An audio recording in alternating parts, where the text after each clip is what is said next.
It's hard to say it to myself, am I still who you think I am? The word you in that second line was in reference to everyone looking at me. My own reflection in the mirror, God, my family, and my friends, and just everyone really. Like, I wasn't a bad person when I wrote this song, but I did feel like I was getting more and more distant from who I was at my core. I was making some mistakes that weren't the end of the world by any means, but they were a bit out of character. So I felt kind of empty, and I was looking for validation. Like, I knew that God loved me, but I think sometimes we just expect that, kind of the way you just expect that, you know, your mom thinks you look nice in your Sunday best and your mom loves you, but of course she does, she's your mom, you know? And of course God loved me, he's my Father in heaven. So I think subconsciously, I ended up feeling like I needed something else too. A little bit of an arm of the flesh kind of reliance, and I started looking to the people around me a little more than I probably should have for that validation. I'm not usually one to care much what other people think, so it took me a little longer than it otherwise might have to even see what was happening inside of me at that point. And I was really trying my best to do the right things, but I'm human, and humans need God because our best isn't always going to be enough. And I guess in this case, my best really wasn't enough.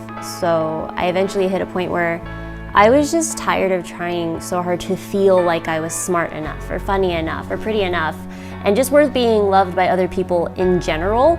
So I was exhausted because I felt like I was pouring so much out into the world around me, and none of it was coming back.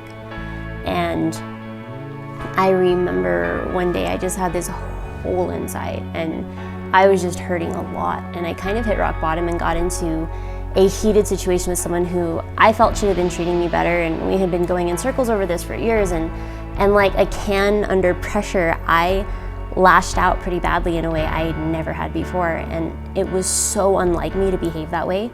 It was so far out of my character. It was like there's thick fog completely around me, and I couldn't even see through it.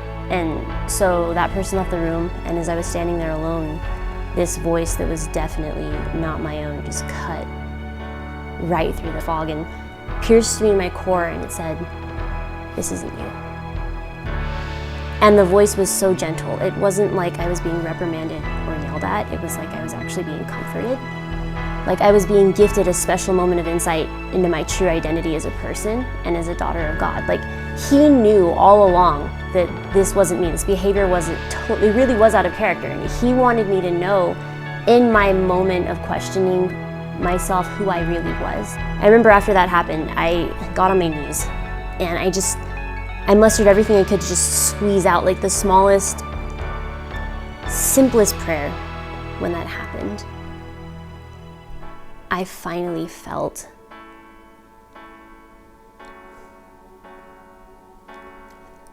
I felt like enough, finally. And I realized that was really the love that I needed all along. That was where that emptiness came from, was just not leaning enough into my relationship with God and not putting my reliance completely on him. And since then, as I've leaned into that relationship more, I learned that I was loved and I was beautiful, and God would always hold me close to him. And I was safe there, and I had all the love I could ever need right there. It doesn't matter what you've gone through or whether the pains in your life are self-inflicted or caused by someone else. At the end of the day, Jesus Christ is the master healer. And he will take you in all of your emptiness, all your emptiness, and he will fill your heart right back up. And that's why I wrote Close to Him, because I wanted to tell people that.